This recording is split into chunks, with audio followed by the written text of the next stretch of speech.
Hello बच्चों, की हाल चाल। स्वागत करता हूं अपनी पाठशाला में। आशा करता हूं आप लोग की बिंदास होंगे, बोले तो झक्कास। तो आज हम बात करेंगे एमपी बोर्ड की बात करेंगे यार। तो आप लोग को पता ही होगा कि एमपी बोर्ड ने अपने नए एग्जाम मतलब 2025 और 26 एग्जाम के लिए पैटर्न में कुछ चेंजेस किया है।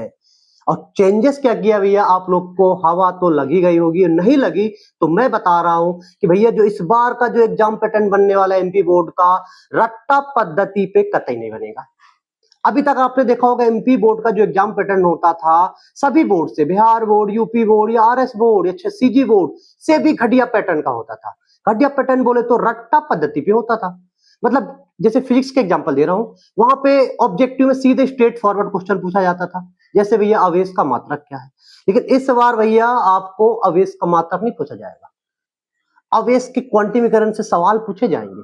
मतलब इस बार जो उसका एग्जाम का पैटर्न है ना, रट्टा छोड़कर तार्किक तर्क वाले सवाल आपसे ज्यादा पूछे जाएंगे। ये एमपी बोर्ड ने अपने वेबसाइट में खुद भैया खुद टाइप करके लिखा है कि भैया अभी जो एमपी बोर्ड का एग्जाम था बहुत इजी पैटर्न में पूछा जाता था, बिल्कुल स्ट्रेट फॉरवर्ड क्वेश्चन आता था, कोई न्यूमेरिकल ज्यादा नहीं होता था, है ना, तर्क शक्ति वाले ज्यादा क्वेश्चंस नहीं होते थे। तो बच्चा आसानी से 10th क्लास में भी देखो, अब पूरे 60 बच्चे क्लास में तो 20-20 बच्चों के 90% आ रहे हैं। 12th में भी देखो सबके 90-80 इजिली बन रहे हैं। तो भैया इस बार हमारे एमपी बोर्ड ने, है ना, मध्य प्रदेश सरकार ने बहुत ही अच्छा काम किया है और ये जरूरी भी है। अब ये काम क्यों किया बेटा, इसके पीछे का रीजन क्या है? तो इसके पीछे का सबसे इंपॉर्टेंट रीजन ये है कि देखो जब बच्चा क्या रहता है, 11th या 12th में रहता है, अब उसका एग्जाम पैटर्न क्या आता है बेटा, इजी आता है। तो बच्चा जो रहता है, देखो बुक तो बहुत अच्छी है, एनसीईआरटी सबको लगती है, लेकिन बच्चा ना अपने एग्जाम के पैटर्न के हिसाब से तैयारी करता है। तो उसको पता है कि हमारे एग्जाम रट्टा पद्धति का है, तो एक छोटी सी क्यूबी लेता है, क्वेश्चन बैंक लेता है, आईएमपी क्वेश्चन रट के चला जाता है और वो एग्जाम में इजीली तरीके से पास हो जाता है। लेकिन जब वो किसी कंपटीशन एग्जाम में पहुंचता है या बाद में जब किसी कॉलेज में पहुंचता है, तो उसका जो दिमाग है ना उस लेवल का काम नहीं कर पाता, उस लेवल का वो सोच नहीं पाता, उसकी तार्किक शक्ति जो रहती है ना बहुत कम रहती है। क्यों? क्योंकि भैया वो जिस एग्जाम से आया है ना वो रट्टा पद्धति का था, रट्टा पद्धति के कारण वो अपने दिमाग का यूज ही नहीं कर पाया। जब दिमाग का यूज नहीं कर पाया तो उसका कॉलेज में जो परफॉर्मेंस अच्छा होना चाहिए वो अच्छा नहीं हो पा रहा है। किसी कंपटीशन एग्जाम में जैसे नीट और जेईई में बैठता है तो उसका क्वालिफाई भी नहीं हो पा रहा, उससे क्वेश्चन ही समझ में नहीं आ रहे। अब भैया क्यों समझ में आएंगे? क्योंकि आप तो आईएमपी पढ़ के गए थे, फिजिक्स में डेरिवेशंस पढ़ के गए थे, केमिस्ट्री में डेफिनेशन पढ़ के गए थे। तो भैया एमपी बोर्ड वालों के लिए बहुत ही, भैया वीडियो बढ़िया सा देखना, इस बार गलत सेमी में मत रहना। एमपी बोर्ड भैया खेला खेल देगा, फिर बच्चे बोलेंगे भैया हमारा रिजल्ट खराब हो गया। इसलिए अभी भी बहुत टाइम है भाई, अभी भी आपके पास देखो फरवरी में एग्जाम होंगे, अभी भी क्या चल रहा है बेटा, ये अगस्त लगभग खत्म हो गया है ना, अगस्त खत्म हो गया, सितंबर है, अक्टूबर है, नवंबर, दिसंबर है, जनवरी, 5 मंथ है आपके पास। तो करना क्या है बेटा, बच्चों को देखो जहां पे भी आप कोचिंग कर रहे होंगे, मुझे पता है वो टीचर्स भी आपको एग्जाम के पैटर्न से ही पढ़ा रहे होंगे, आईएमपी डेरिवेशन करा रहे होंगे, है ना, डेफिनेशन पढ़ा रहे होंगे, लेकिन उनके पीछे के जो कॉन्सेप्चुअल क्वेश्चन होते हैं वो नहीं बता रहे होंगे। और जब वो नहीं बताएंगे तो आप उनको कर भी नहीं रहे होंगे, अब बोल रहे हो हाँ बहुत बढ़िया है, बहुत इजी है फिजिक्स, बहुत इजी है केमिस्ट्री, बहुत अच्छा है मैथमेटिक्स। तो भैया अब ये गलती मत पाल के रखना, क्योंकि अब जो आपका एग्जाम बनेगा वो तर्क शक्ति के हिसाब से बनने वाला है। मतलब जो ऑब्जेक्टिव क्वेश्चन भी आएंगे वो भी क्या रहेंगे, न्यूमेरिकल्स भी रहेंगे और घुमाने वाले रहेंगे, सीधा सीधा क्वेश्चन कतई नहीं आने वाला।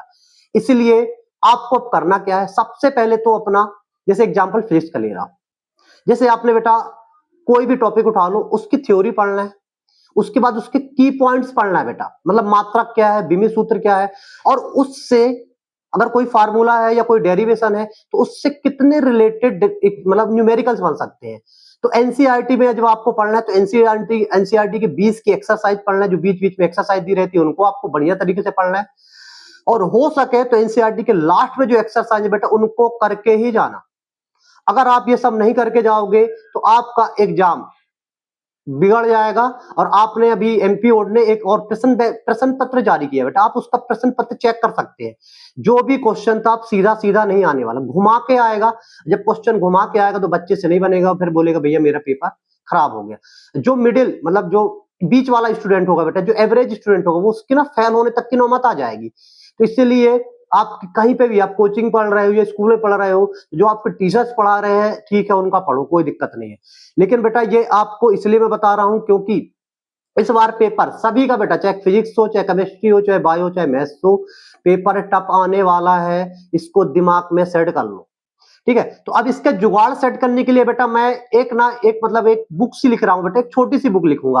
मतलब उसमें देखो, आपको पता है पेपर में जैसे फिजिक्स का उठा के देख रहा हूं, मैं फिजिक्स का टीचर हूं बेटा, तो फिजिक्स में 70 नंबर से 40% तो ऑप्शनल आएगा बेटा, ऑब्जेक्टिव क्वेश्चन आएगा।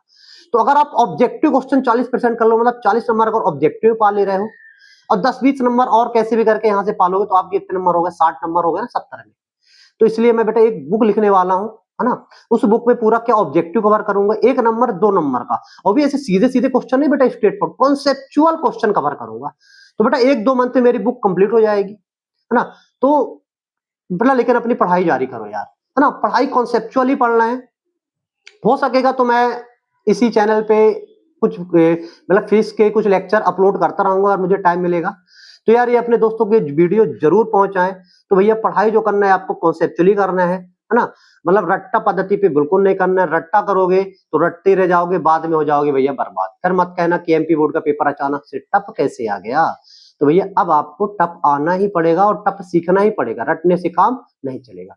तो यार अगर ये मेरा वीडियो अच्छा लगा हो तो अपने दोस्तों को जरूर बताएं, एमपी बोर्ड के दोस्तों को जरूर जरूर बताएं कि भैया हमको रटना नहीं है, इस बार समझ के पढ़ना है और कॉन्सेप्चुअली पढ़ना है। आया समझ में। तो अगर बेटा मेरी बातें आपको अच्छी लगी हो, अगर कोई आपको और सजेशन चाहिए एमपी बोर्ड में, तो भैया कमेंट बॉक्स में जरूर लिखें। जब तक के लिए ओके बाय, जय भारत जय हिंद।